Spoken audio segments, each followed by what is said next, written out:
अगरो गुमान जरी तो हर शमशान में, सगरो गुमान जरी जाके शमशान में, झूठ के धधाइल बाड़ा माटी के मकान में। साथियों, यह शरीर मिट्टी का है और जिस दिन शमशान पे हम जाते हैं उस दिन सारा मेरा अहंकार जल के भस्म हो जाता, काया का सारा गर्व खत्म हो जाता है।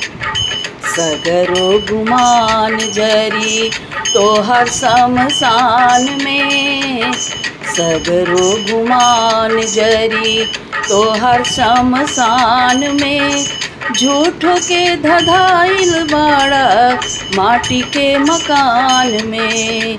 सगरो गुमान जरी तो हर शमशान में, झूठ के धधाइल बाड़ा माटी के मकान में।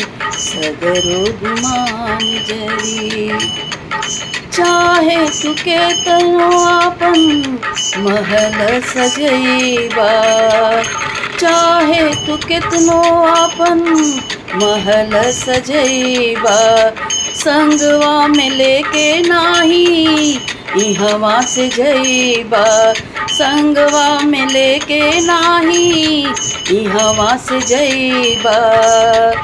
चाहे तू कितनो अपन महल सजैबा, संगवा में लेके नाही इहवा से जैबा।